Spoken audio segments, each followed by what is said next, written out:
What's going on, guys? This is Gene Jensen, and this is your 2-minute tackle tip. I can't count how many times I have seen worms on hooks that looked gosh awful, ugly, twisted, everything else. And what this does, it's pretty negative. It creates a spiraling bait, and I have never caught a fish on a spiraling fluke or worm or anything else.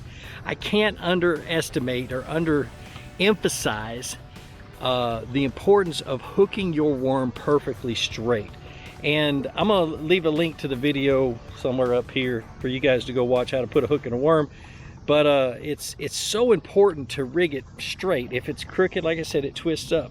And the best thing to do is to just kind of lay, after you put initially put the hook through the worm. This is a straight shank hook. Just lay it along the side and see where that hook's going to go in, and make that thing as straight as you possibly can. Same thing, same thing with a fluke, but even more so. I will be ever so careful to make sure that a hook goes in a fluke dead center of the nose, comes out dead center, and comes out dead center there. It's so important. It's so important. You don't want a negative action on that bait. You don't want it to spiral.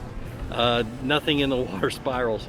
It creates a lot of line twists and stuff like that, but make sure, no matter what kind of worm hook you use on your soft plastics, make sure you hook those plastics exactly as straight as you possibly can. And like I always say, be sure to introduce somebody to fishing.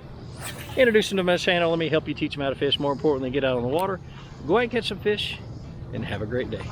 We'll see you.